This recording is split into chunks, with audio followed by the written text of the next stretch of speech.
예배 가운데 내가 함께 하기를 원합니다.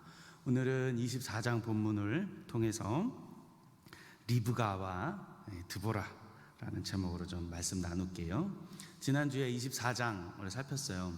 두 이름 없는 종 중에서 한 종을 살폈습니다. 그 늙은 종이었죠. 아브라함의 늙은 종, 이름은 엘리에셀이라 추정되어지는 그 이름이 없었던 한 종, 우리가 살폈습니다. 이 늙은 종이 첫 번째는 기도의 사람이었다.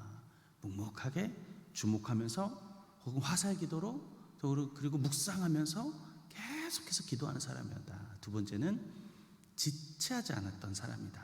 하나님의 일을, 하나님의 사명을 감당함에 지체하지 아니하고 하나님의 일을 걸어갔던 사람이라고 하는 거예요.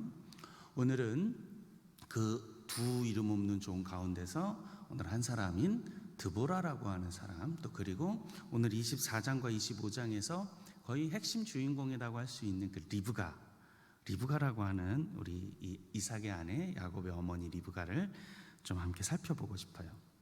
첫 번째, 오늘 리브가를 좀 살펴볼 텐데, 리브가는 여러분 많이 들으셨잖아요. 그리고 제가 설교도 한 적도 있었고, 리브가도 한 가지의 특징이, 세 가지가 특징이 있는데, 그 중에 하나가 뭐냐면 지체하지 않았다는 것이에요. 지체하지 않았다. 오늘 본문 58절의 본문을 한번 같이 읽어볼까요? 58절입니다. 리브가를 불러 그에게 이르되 내가 이 사람과 함께 가려느냐? 그가 대답하되 가겠나이다. 아멘. 분명 어렸을 겁니다. 그렇잖아요. 어렸을 텐데 하나님의 계획 가운데 있었다고 아마 리브가가 확신했겠죠. 확신했으니까 가겠다 그러는 거예요. 오빠 라반 이미 알고 있었던 것 같아요. 사기꾼 기질이 많았다는 것을. 그래도 이 오빠의, 또 그리고 가족의 만류에도 불구하고 지체하지 않았다. 리브가가 지체하지 않았다는 거예요. 가족들이 말렸어요. 55절을 우리 볼까요? 55절이 이렇게 기록해요.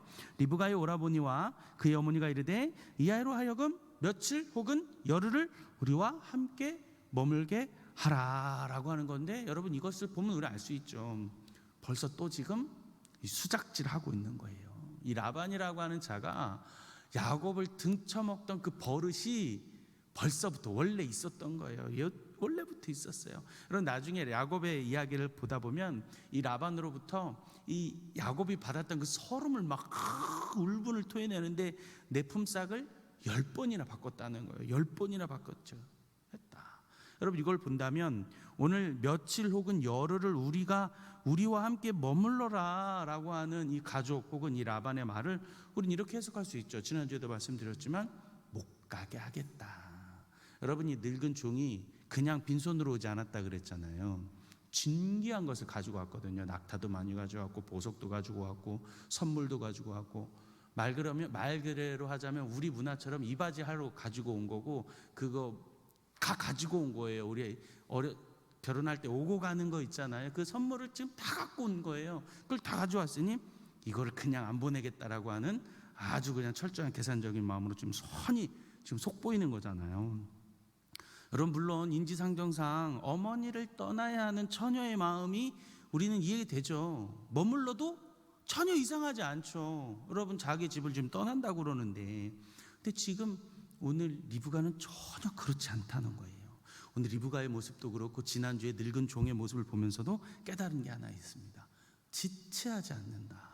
우리 하나님은 지체하지 않는다. 우리 하나님은 미루는 일이 없는 것입니다. 여러분 그래서 그들이 또 뭐라고 그러냐면 바로 오늘 본문 윗절에 57절로 이렇게 기록하고 있습니다. 그들이 이르되 우리가 소녀를 불러 그에게 물으리라 하고, 아직 포기 안 한 거예요. 또 핑계 대는 거예요. 또 국리를 대는 거예요. 그럼 쟤한테 한번 물어봅시다. 가지 말라는 거죠. 지금 가지 말라고 지금 자꾸 핑계만 지금 하고 있는 거예요. 근데 여러분 생각해 보세요. 사실은 충분히 그럴 수 있는 상황이에요. 여러분 어떤 여자가 오늘 처음 만 사람을 따라갑니까? 그런 일은 없는 거예요. 여러분 그렇지 않아요? 요즘은 그럴 수가 없어요. 요즘 얼마나 세상이 흉흉한데요, 그렇죠? 요즘에 그냥 묻지마 이런 일들이 너무 많아가지고 어떻게 처음 본 사람 따라가요? 우리 옛날도 아니고, 옛날이야 막 북치고 장구치면서 교회가 전도할 시절이 있었다, 그렇죠? 마을 가면서 막 북치고 깽가르치면 오시오 그럼 진짜 왔었던 때가 있었어요. 여러분 근데 지금 안 그렇잖아요. 너무 흉흉하고요. 요즘같이 전도하기 어려운 때가 없는 것 같아요. 여러분 이 리브가가 따라간다는 것 자체가 이상하죠. 며칠 말미를 주십시오 해도 이상하지 않는 그림인데 오늘 리브가의 반응을 보십시오. 반응이 어때요? 58절 함께 읽었었죠? 가겠나이다. 그 본토 친척 아비 집을 지금 떠나고 있는 리브가의 모습을 봅니다. 여러분 맞다면, 옳다면, 하나님의 일이다면, 하나님의 일이 확실하다면 여러분 우리는 돌아가지 말아야 합니다. 이 하나님의 마음, 하나님 성품을 좀 꼭 기억해야 돼요. 그 다음에 여러분 이게 중요한데 다음 스텝을 밟는 거예요. 여러분 지체하지 아니하고 곧장 나아가는데 이렇게 기도하는 거예요. 하나님 옳은 결정하게 도와주십시오. 하나님 그 길 걸어갈 수 있는 용기도 더해 주십시오. 여러분 이렇게 기도하시면서 하나님의 일, 하나님의 이 사명을 지체하지 않고 걸어가시는 여러분 되시기를 축복합니다. 여러분 그 길 걸으시면서 지체하지, 미루지 말고 하나님 나에게 용기 주십시오. 하나님 내가 옳은 결정할 수 있도록 도와주십시오. 하나님의 도우심을 구하면서 그 길로 걸어가는 거예요. 여러분 용기를 내시기를 축복합니다. 아더 핑크라고 하는 목사님이 이런 글을 써놨어요. 제가 너무 은혜를 많이 받은 것 같아요. 여호와 하나님은 당신의 계획을 결코 서두르거나 부산 떨지를 않으신다. 여호와 하나님은 그분의 뜻을 당신의 뜻대로 그냥 이루어 가신다. 사람만 부산 떤다. 사람만 소란스럽다. 사람만 안 달라고 조바심을 낸다. 하나님은 하나님의 일을 하시는데 조바심을 내거나 두려워하거나 서두르지 않으시고 그분의 일을 그냥 해나가시는 거예요. 내가 너무 은혜를 많이 받았어요. 사람만 조바심 내고요. 사람만 자꾸 지체하고요. 사람만 자꾸 이리 갈까 저리 갈까 하죠. 우리 하나님은 그 일을 결코 조바심 내거나 결코 두려워하거나 미루지 않으시고 그 길 걸어가시는 분이시다. 우리 하나님의 일은 지체함이 없다라고 하는 사실을 기억하시고 하나님 내게 용기 달라고 도움을 구하면서 걸어가는 옥동의 성도들 되시기를 바랍니다. 두 번째 리브가를 통해서 보여야 될 건 뭐냐면 리브가는 문제를 하나님께로 나아갔다는 것입니다. 우리 한 장 넘어가면 창세기 25장 22절에 아기를 뵙고 나서 리브가가 어떻게 기도하는지 우리 같이 앞에 있는 말씀 볼까요? 25장 22절의 말씀 함께 읽겠습니다. 그 아들들이 그의 태 속에서 서로 싸우는지라 그가 이르되 이럴 경우에는 내가 어찌할꼬 하고 가서 여호와께 묻자온대. 아멘. 성경 보니까요 오늘 결혼하고 결혼 데리고 와서 이삭과 결혼해가지고 25장 넘어가면 아이를 낳는데 임신을 하는데 20년 만에 낳았어요. 20년 만에. 임신할 때가 언제냐면 40살. 아니 결혼할 때가 언제냐면 이삭이 40, 임신을 할 때가 언제냐면 이삭이 60세가 되어진 때에 아이를 낳게 되는 거예요. 좀 오랫동안 아이를 낳지 못했다. 그렇죠?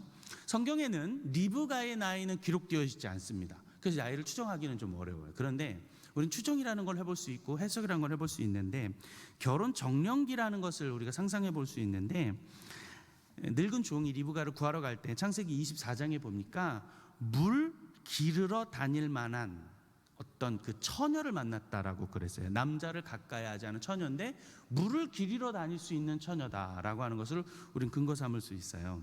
유대인의 기록 탈무드에 보면 보통 남자는 12살, 여자는 13살의 성인식이라는 걸 합니다. 미츠바르바, 미츠바, 성인식이라는 걸 한단 말이에요. 그래서 보통 신약의 경우 남자는 18살, 여자는 13살, 14살 즈음에서 결혼을 했다라고 하는 거예요. 그러면 리브가를 맥시멈으로 보아도 15에서 20, 그러니까 20이라 많이 보아도 20이라고 보아도 이 어간치라는 거예요. 그럼 이삭과는 좀 차이가 많이 나고 있어요.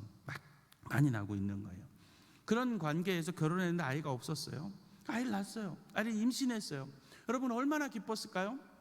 얼마나 감사했을까요? 노심초사. 여러분 아브라함은 딱 10년 있었는데 그거 못 버티고 범죄했는데 그거 못 버티고 하나님의 침묵의 시간을 가졌는데 이삭은 그보다 더 기뻤잖아요. 20년이나 얼마나 기뻐하면서 아이 임신하면서 하는 기뻐하며 노심초사 조심 했을까. 여러분 그런데 태동을 막 느끼면서 그때의 그 태동을 남들은 문제라고 인식 못했을 텐데 오늘 리브가가 독특하게 이걸 문제라고 인식하고 누구에게 나아가냐? 하나님에게 나아가요. 어찌할꼬 하고 그냥 있으면 아무 사람이 아니었겠지만 오늘 리브가는요 문제를 가지고 하나님 앞에 나아가는 거예요. 주신 이도 하나님, 거두실 이도 하나님, 하나님 이 생명 붙들어 달라고, 하나님 이 생명 지켜주십시오, 하나님 이가 무슨 일입니까? 라고 하면서 문제를 가지고 하나님 앞에 나아가 간절히 기도하고 있다. 여러분, 남들이 보면 야, 그 뭐 태동 가지고 그러냐, 다 그렇지, 원래 발차기 하고 다 그래 라고 말할 수도 있는 내용이지만, 오늘 리브가는요 아주 사소한 것까지 하나님 앞에 나아가 기도하고 있는 여인이다. 사랑하는 성도 여러분, 우리 하나님은 우리의 작은 것, 사소한 것까지도, 우리의 작은 신음도 들으시는 분이심을 믿으시기를 바랍니다. 하나님 물어야 되는 거예요. 여러분, 우리가 다윗의 인생을 너무 잘 알잖아요. 다윗이 어떤 인생이었어요? 하나님께 여짜오되, 하나님께 또 여짜오되, 하나님께 계속 물은 사람이에요. 여러분, 우리 이 다윗을 기억하면서 리브가를 보면 우리의 기도가, 우리의 간구가 때로는 너무 휘황찬란하고, 때로는 너무 고풍스럽고, 때로는 어떤 격에 탁탁탁탁 맞춰가지고 딱딱 어떤 순서. 여러분, 대표기도 책도 있는 거 아세요? 우리 성도들을 위해서 대표기도 책도 다 있어요. 여러분, 그런 게 아닌 것 같아요. 아무리 작은 것, 아무리 사소한 것까지더라도 우리의 마음을 하나님 앞에 가지고 나아가는 거예요. 문제를 하나님 앞으로 나아가는 여인이었다. 여러분, 그런 우리 믿음의 권사님들이 다 되시기를 축복합니다. 세 번째 우리가 살피고 넘어가야 될 리브가는 뭐냐면 민감함을 가지고 있었다는 거예요. 민감함. 여러분, 태동을 느낄 그것이지, 여러분 그걸 가지고 어머 이 쌍둥이가 싸운다라고 느낄 수 있는 여인은 성경에 이 여인밖에 없는 거예요. 여러분, 보통 여자가 아니었다는 것입니다. 여러분, 그래서 리브가에게 우리 가지고 있었던 게 뭐냐면 영적인 그 민감함이 있었다. 센시티브함 가지고, 그 민감함을 가지고 하나님 앞에 나아가고 기도했다는 것입니다. 여러분, 그러면 우리는 반대로 생각할 수 있습니다.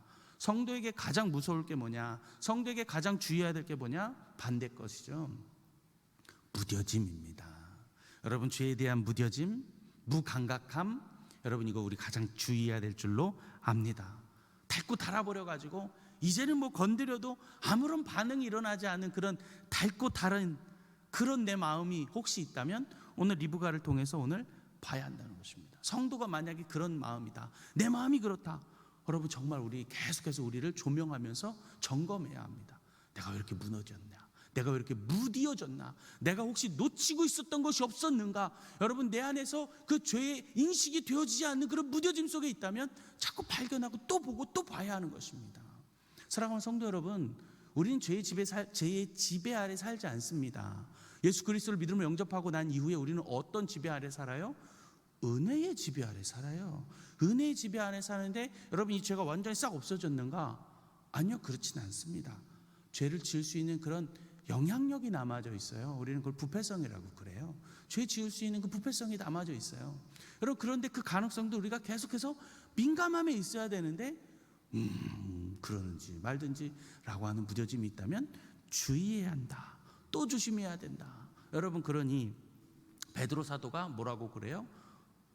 우는 사자처럼. 고린도 전서에서 사도 바울이 뭐라 그래요? 선줄로 생각한 자는 넘어질까 조심하라. 여러분, 두려워하고 민감함을 가지는 리브가처럼 하나님 앞에 민감함으로 나아가시는 여러분 되시기를 주의 이름 간절히 축복합니다. 오늘 우리가 또 살펴봐야 되는 이제 본격적인 진짜 두 번째 이름 없는 종인데, 이름 없는 종은 어떤 사람이었을까? 여러분, 그는 충성된 사람이었어요. 충성된 사람. 오늘 좀 살펴보고자 합니다. 오늘 59절의 본문 말씀을 다시 한번 같이 읽어보겠습니다. 59절 함께 읽겠습니다. 그들이 그 누이 리브가와 그의 유모와 아브라함의 종과 그 동행자들을 보내며, 아멘. 그녀의 이제 정체가 이제 나오는데, 그가 누구냐면 리브가의 유모다라는 거예요. 이름이 없습니다. 유모라고만 이렇게 기록되어져 있어요. 근데 여러분, 그녀의 이름이 성경에 기록되는데 어디에서 기록되냐면 창세기 35장 8절의 말씀에 그녀의 이름이 마지막 그녀의 죽음 앞에서 기록됩니다. 이렇게 기록하죠. 리브가의 유모 드보라가 죽음에 그를 베델 아래에 있는 상수리 나무 밑에 장사하고 그 나무 이름을 알론 바굿이라 불렀더라. 아멘. 리브가의 유모, 그의 이름이 뭐라고요? 드보라라고 하는 것입니다. 그의 죽음, 야곱이 바단 아람에서 다시 돌아오고자 하는 그 여정에서 그의 유모가 죽고 나서 그 죽음 앞에 그의 이름이 이제 기록되어져 있는 것입니다. 여러분, 이 드보라는요, 사실은 인생이 좀 불행한 인생이죠. 몸종은 아니었습니다. 법적 혹은 신분적, 전문적, 태생적 노예는 아니었던 것 같아요. 그렇지만 속박이 있죠. 멍해가 있는 삶입니다. 어렸을 적에 아마 리브가의 아버지 부두엘의 그 가문의 종으로 들어왔던 것 같아요. 그래서 유모이기 때문에 리브가가 태어났을 때부터 리브가를 키웠겠죠. 키웠겠고 젖을 물렸을 수도 있고요. 그의 삶을 우리는 다 알 수는 없지만 하여튼 리브가를 키워냈던 유모의 역할을 감당하면서 살아왔던 거예요. 자, 그런데 그런 그 종의 몸에서 또다시 이동하는 거예요. 누구를 따라서? 자기가 섬겼던 그 리브가를 따라서. 여러분, 그 바단 아람이라는 곳하고 지금 이삭이 있는 또 아브라함이 있었던 브엘세바 이 거리가 약 600에서 800km 정도가 된다 그래요. 그럼 상당히 먼 거리를 걸어서 또 이동하고 아무 말 없이 순종해야 했던 자였다는 것입니다. 여러분, 이 드보라가 자기가 키워냈던 그 리브가가 아이를 못 낳았던 그 20년의 시간 속에서 좋은 동역자가 된 거예요. 묵묵하게 지켜줬던 거죠. 여러분, 고향 떠나왔잖아요. 친정 떠나왔던 리브가가 의지할 자가 없었겠죠. 그러면 친정 엄마처럼, 언니처럼 리브가를 복돋아주고 그 20년을 기다리게 하고 20년을 버틸 수 있었던 것은 오늘 이 드보라, 충성스러웠던 드보라, 그 옆에 묵묵하게 드보라를 지켜주었던, 리브가를 지켜주었던 드보라라고 하는 것이죠. 송기령이라고 하는 사람이 시대 예보 핵개인화 시대라고 하는 책을 썼어요. 저는 참 이 사람을 되게 주의 깊게 보고 있는데 수많은 인사이트를 주고 있는 사람 같아요. 물론 우리나라가 이제는 이웃 사촌이 더 가깝다라고 하는 말들을 너무 많이 알고 계신데 이 사회가 핵개인화가 되어지고 있다는 거예요. 한 사람 한 사람 개인화되고 있다는 거죠. 그래서 이웃 사촌까지도 이제는 잘 가지를 않는답니다. 요즘에는 누구와 더 가까이 있냐면 인친이라고, 요즘에 인친이라는 말을 쓰는데 인친이 뭘까요? 아는 분들이 있는 거예요. 인스타 친구를 인친이라고 이렇게 부르는데 잘 모르시죠? 저도 인스타를 안 해서 모르겠지만 인스타 친구가 더 가까운 이웃 사촌이라는 거예요. 동친이라고 그러대요. 또 동친이 뭘까요? 동네 친구랍니다. 동네 친구. 동네 친구가 또 가까운 이웃이라고 된다고 그래요. 요즘 이 사회가 가는 있는데 족은 없다는 그런 시대를 핵개인화로 살아간다는 거예요. 그런 중에 여러분, 리브가가 되게 외로웠을 텐데 오늘 드보라가 그 일들을, 그 친구의 역할을, 엄마 역할을 감당해 준 거예요.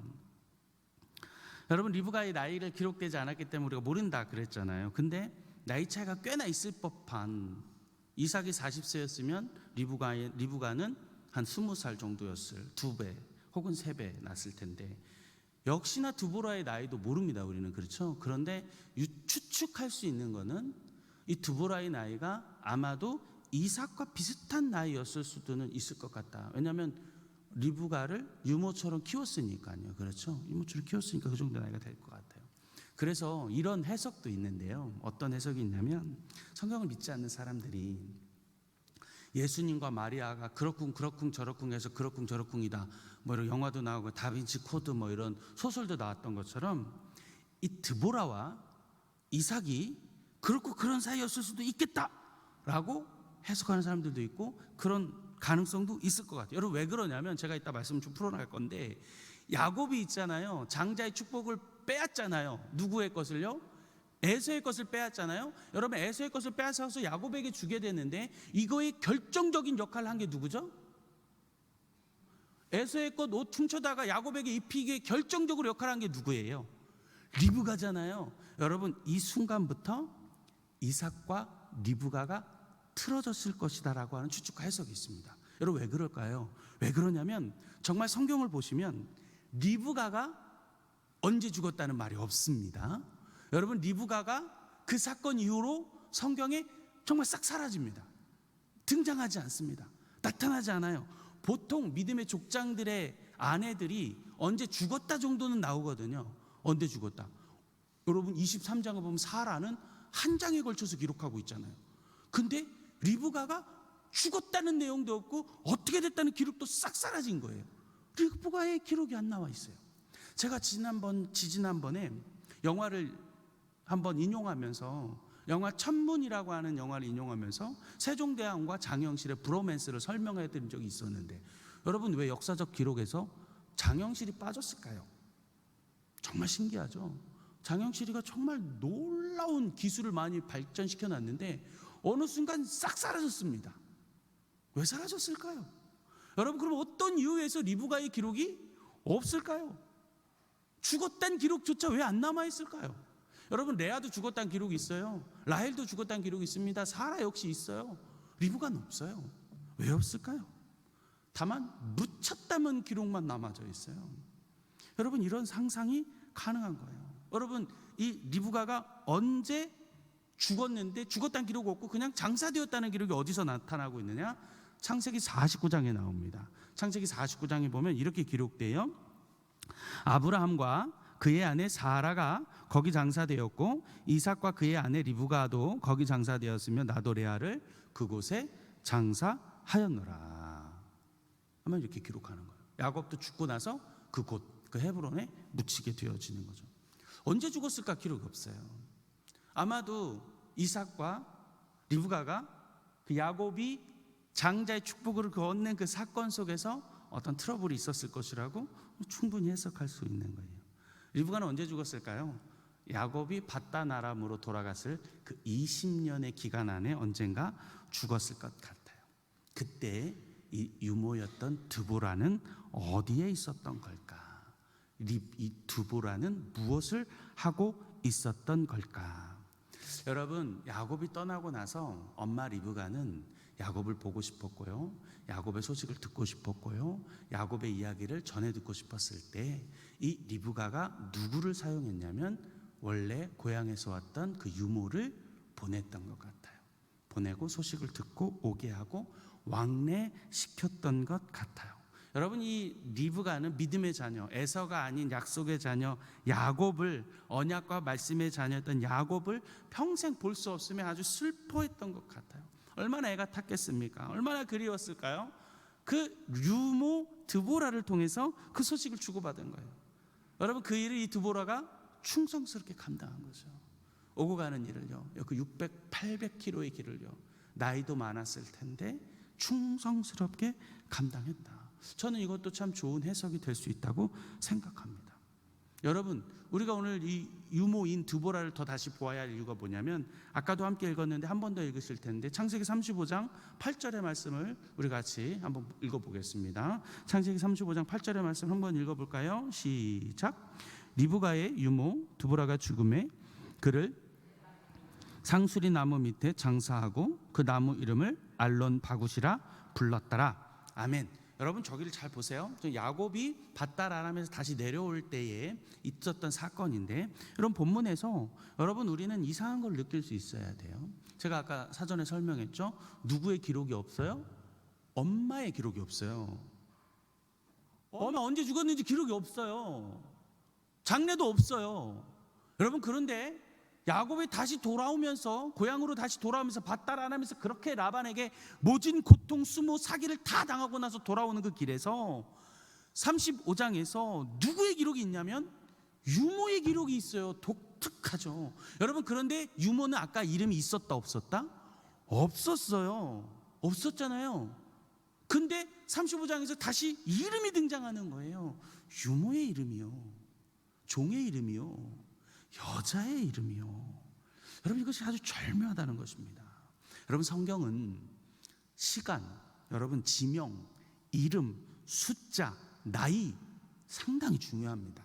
그냥 허투루 하나님이 기록되어진 하나님의 말씀이 아닙니다. 여러분, 이 리브가의 기록은 없는데 특별히 야곱의 인생 가운데서 유모가 죽었다고 하는 그 사건과 유모의 이름이 딱 기록되어져 있는 이곳, 여러분, 우리는 유심히 봐야 한다는 거예요. 여러분, 근데 죽고 나서 그를 묻었는데 그 묻은 곳이 이름을 뭐라고 부르느냐 그랬더니 알론 바굿이다 그런 거예요. 여러분이 알론 바굿이다 그러면 보통 성경은 각주 달아서 뭐라고 써놨는데, 보통 뭐라고 써놨냐면 곡함의 상술이라는 거예요. 곡했다는 것입니다. 애곡했다는 거예요. 엄마의 얘기는 없는데 유모가 죽었다는 그 사실에 그 기록이 남아져 있으면서 뭐라고 기록했냐면 곡했다는 겁니다. 통곡했다는 거예요. 애통했다라고 성경에 기록했어요. 너무 불효자입니까? 이 불효자식 야곱일까요? 여러분, 다른 포커스로는 볼 수 있어요. 이 유모 드보라가 야곱에게 인생에 있어서 차지하는 비중과 영향력과 또 그리고 생각이 특별하다는 것을 우리는 깨달을 수가 있는 거죠. 여러분, 그래서 아까 계속 이어져 오는 거예요. 상상해 볼 수 있게 되는 거예요. 여러분이 늙었던 늙은 여종이 드보라는 첫 번째로는 리브가라고 하는 믿음의 여인을 키워냈고요. 두 번째로는 야곱을 같이 키워냈고요. 세 번째로는 밧달 아람에 돌아가서 야곱이 그 모진 고통을 당하고 있을 때 야곱뿐만 아니라 야곱의 12자녀들까지도 자라날 수 있도록 믿음의 자녀가 될 수 있도록 12지파가 되어질 수 있도록 키워냈던 이모 같았던 할머니 같았던 지혜롭고 충성스러운 여인이었다라고 하는 것을 우리는 살펴볼 수가 있어요. 여러분, 야곱은 상당히 지친 사람이었습니다. 스트레스 받은 사람이에요. 여러분, 4명의 여인에게 그렇게 들들 볶았어요. 들들 볶임을 당했어요. 그 난 뛰는 자 위에 나는 자 라반이라고 하는 자에게 10번이나 속임 당하면서 모진 고통을 다 했어요. 근데 이 드보라가 야곱에게 있어서 할머니 같은 역할을 한 겁니다. 성경교사 역할을 한 거예요. 위로의 동반자가 됐을 거고요. 분명히 4명의 젊은 여자들에게서 그 아내들에게서 스트레스를 받고 있는 상황 안에서 충분히 그런 여인들을 가정생활을 어떻게 하는지를 지혜롭게 상담자가 되었던 것 같습니다. 라반에게 속고요. 속임 당하기를 10번이라 기록되어 있지만 더 많이 당했을 수도 있거든요. 더 고통당했을 수 있었을 때에 그에게 위로를 줬던 것은 4명의 여자가 아니었던 거예요. 12명의 자식들이 아니었던 것입니다. 그의 유모 드보라였던 것을 오늘 성경을 통해서 해석해 볼 수 있는 것입니다. 여러분, 드보라는 리브가를 키워냈고요, 자기 자신도 키워냈고 자기 자녀들을 양육했던 이 드보라, 충성스럽게 야곱의 가문 그 가정에 들어와서 믿음의 가정 일원이 돼서 자기의 일을 잘 감당해내는, 자기 직분 잘 감당해내는 충성스러운 드보라 유모였다. 여러분 기억하시고, 우리도 주가 우리에게 주신 이런 사명들을 잘 감당해내는 여러분 되시기를 축복합니다. 여러분이 또 드보라가 어떤 사람이냐면 기도하는 사람이다라는 것입니다. 기도하는 사람. 여러분, 드보라가 그렇게 있었기 때문에 리브가가 기도할 수 있는 여인이 된 거예요. 여러분, 드보라가 그렇게 있었기 때문에 지체하지 아니하고 나아갈 수 있었던 거예요. 20년 동안의 고통스러운 삶을 기도로 있을 수 있었던 것은 이 드보라였습니다. 여러분, 임신하고 나서 태동이 느껴질 때 하나님 앞으로 나아갈 수 있게 했던 것도 물론 리브가가 믿음의 여인도 맞지만 드보라가 그 일들을 같이 감당해 줬던 것 같아요. 기도하게 해줬던 것 같아요. 영적인 민감함을 가질 수 있도록 도움의 사람이 되었던 것 같아요. 리브가를 기도하는 사람으로, 영적인 민감함이 있는 사람으로, 엄마처럼 언니처럼 그 걱정을 하나님께로 나아가는 인도자, 멘토의 역할을 같이 했던 것 같아요. 여러분, 야곱과 에서가 장자권 때문에 막 싸우고 틀어질 때에 에서가 야곱을 죽여버리라고 했을 때 달려들었던 그 영적인 위기 앞에서 코칭하고 조언해 주었던 것은 이 드보라가 아니었을까. 묵묵하게 그 기도의 무릎을, 기도의 방석을, 기도의 손을 그런 삶으로 살아왔던 여인인 줄로 믿습니다. 사랑하는 우리 권사님들, 우리 사랑하는 장로님들, 집사님들, 이 기도의 훈련, 기도의 방석, 기도의 무릎을 꿇음으로 이 교회와 성도와 나라 민족을 위해서 쓰임받는 여러분 되시기를 축복합니다.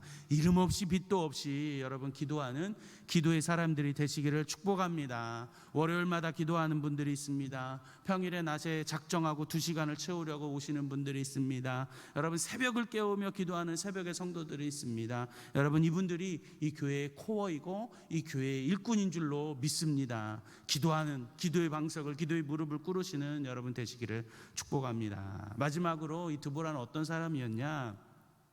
드보라, 이름대로 산 사람인데 이롭게 하는 여인이었습니다. 여러분, 드보라는 꿀벌이라는 이름이에요.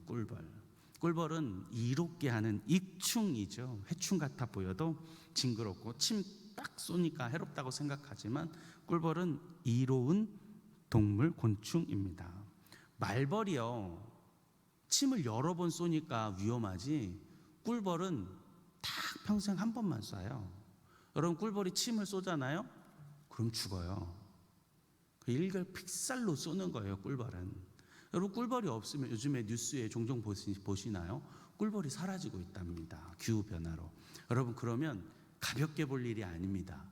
우리의 먹거리가 사라지는 일이거든요. 이거 정말 심각한 문제인데, 꿀벌이 사라지고 있대요. 익충이 사라진 꽃이 없고, 꽃이 없으면 열매가 없어지기 때문에 우리가 먹을 곤충, 우리가 먹을 곡식이 사라지는 일들이 지금 위기 가운데 있다 그래요.